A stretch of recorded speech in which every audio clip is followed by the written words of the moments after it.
Le clap de fin de la 9e édition du festival Sérimania, déplacé dans les Hauts-de-France, a été donné hier. Le jury a remis son grand prix à la formidable série israélienne 11 Spectrum.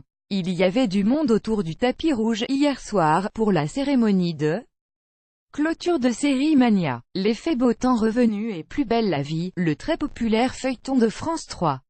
Une partie de l'équipe était là.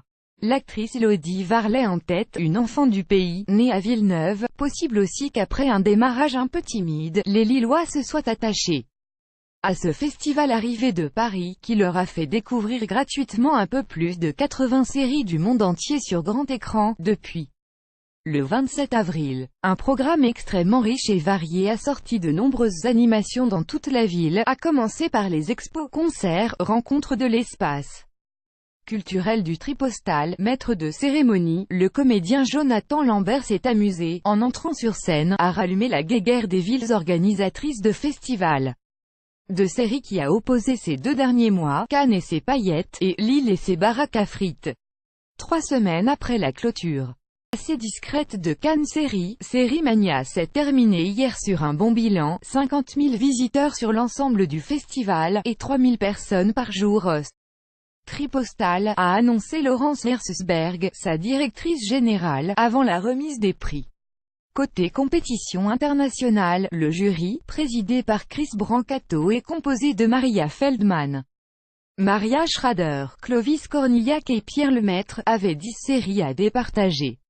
Il a remis son grand prix à la magnifique série israélienne 11 Spectrum, sur le quotidien de 3 jeunes autistes. Une petite merveille de drôlerie et d'humanité. Cette récompense va sans doute l'aider à trouver très vite un diffuseur en France. Nous l'avions classé, hier, en tête de nos coups de cœur parmi toutes les séries en compétition à Sérimania.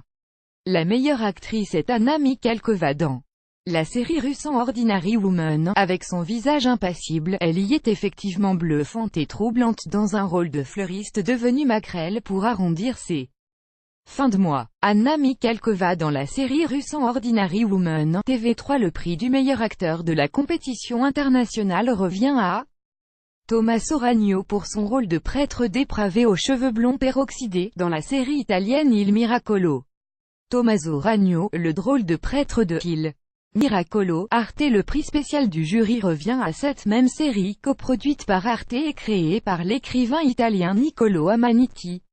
Une série italienne, ce n'est pas courant et celle-ci envoûte dès les 2 premiers épisodes où une statue, qui pleure du sang est retrouvée chez un chef de la mafia. Une ambiance baroque et glauque, portée par une photographie magnifique qui louche du côté de Paolo Sorrentino. Le jury a récompensé un drame visuel saisissant sur le conflit entre le rationnel et l'irrationnel qui soulève des thèmes particulièrement intéressants dans les sociétés séculaires et religieuses. Ad vitam, meilleure série française. Le jury de la presse internationale composé de Christian Buss, Spiegel Online, Allemagne, Nivadas, Haaretz, Israël, et James Rampton, The Independent, The Daily Telegraph, The Times, Royaume-Uni, a attribué 3 prix parmi les 8 séries françaises présentées en première mondiale.